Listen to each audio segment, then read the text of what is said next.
Hi everyone, welcome back to another exciting step in your programming journey. If you are new here, I'm Sudhara Veerasinghe and this is CodeBloom, where we make programming fun and beginner friendly.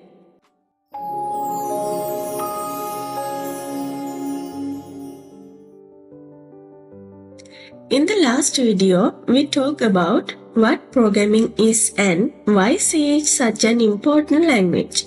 But knowing theory alone won't make you a programmer, right?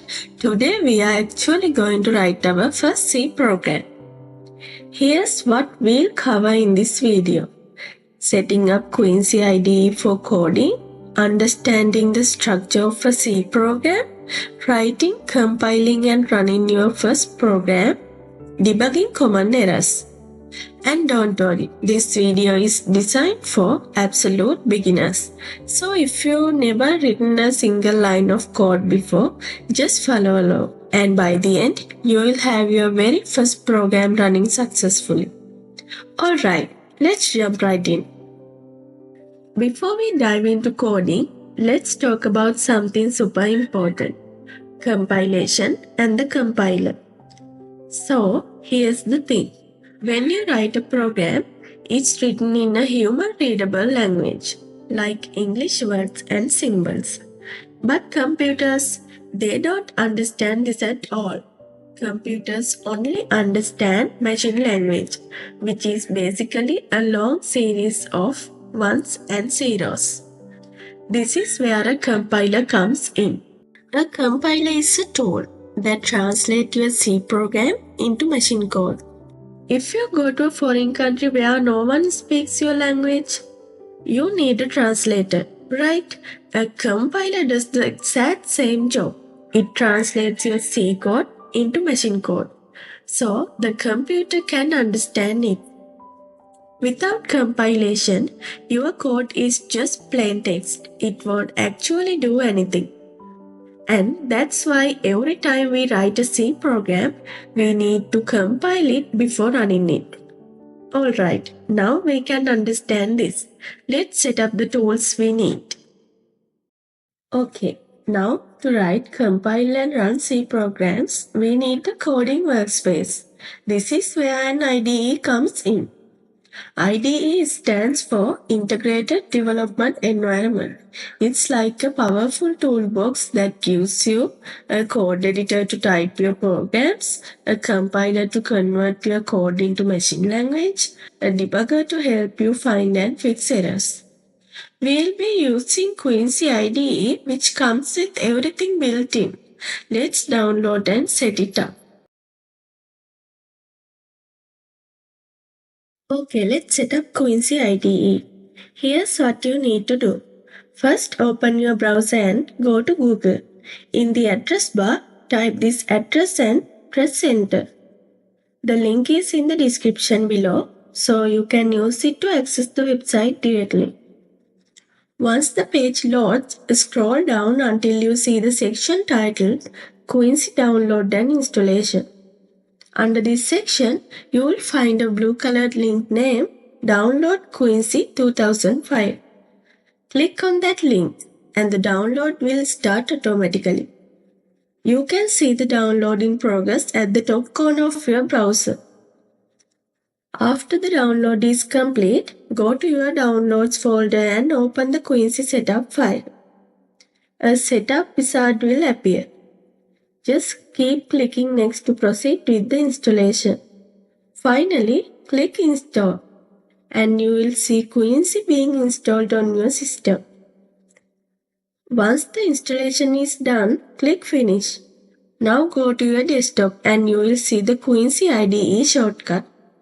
Open Quincy and now you are ready to start coding. Okay, now let me give you a quick tour of Quincy's interface. So, this is the interface of Quincy. At the top, you can see several tabs which we will discuss later. Below the tabs, there are multiple icons. Among them, 4 are the most commonly used. First, we have the new icon, which allows us to create a new C source file. Then we have save icon. After writing or editing the code, it is essential to save the source file. Otherwise, we won't be able to proceed correctly. Next, we have the build icon, represented by a hammer. This is used to compile the program. If the build is successful, we can then run the program using the run icon, which is represented by a running man. Alright, now that Quincy is set up, let's write our first C program. We are going to start with Hello World, the most famous beginner program. It simply displays Hello World on the screen. In Quincy, open a new C source file and type this. First, type hash include, then open and close angle brackets, and inside that, write stdio.h. Then, type int main, open and close parentheses. After that, open and close curly braces, and we'll write the code inside these braces. Type inside the curly braces printf, then open and close parentheses and end with a semicolon. Inside the quotes, write hello world \n. Last line, type return 0 semicolon. That's it. That's the complete structure. Okay, I know you might be wondering what exactly do this line of code mean. Don't worry, let's break it down line by line. The first line of the code. This is a preprocessor directive that tells the compiler to include the standard input-output library, which allows us to use functions like printf.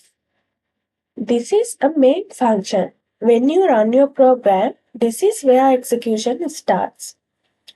These curly braces enclose the main function. Everything inside them belongs to main. This prints hello world to the screen. The \n at the end means move to a new line after printing. Return 0 with semicolon. This ends the program successfully. Simple, right? Now let's compile and run it. To compile and run the program, you first need to save the source file with a .c extension, something like hello.c. Actually, it's even better if you save the file before you start writing any code. It's a good habit and it makes it easier to keep coding without interruptions. Once the file is saved, you can go ahead and build or compile the program. If it builds successfully without any errors, you are good to go. You can run the program and see the result. Congratulations, guys! You just written and executed your first C program. Now, if your program does not run as expected, there is no need to worry. This is a common experience for all programmers, especially beginners. Here are some frequent mistakes include omitting a semicolon at the end of a statement, misspelling functions, incorrect use of curly braces, such as missing or mismatched pairs. If an error occurs, the compiler, such as Quincy, will display an error message. Take the time to read it carefully as it often provides helpful hints about the issue.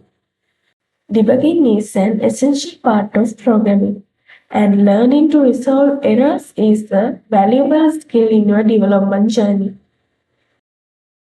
Well done! Today, you set up Quincy IDE, wrote your first C program, compiled and ran your code successfully.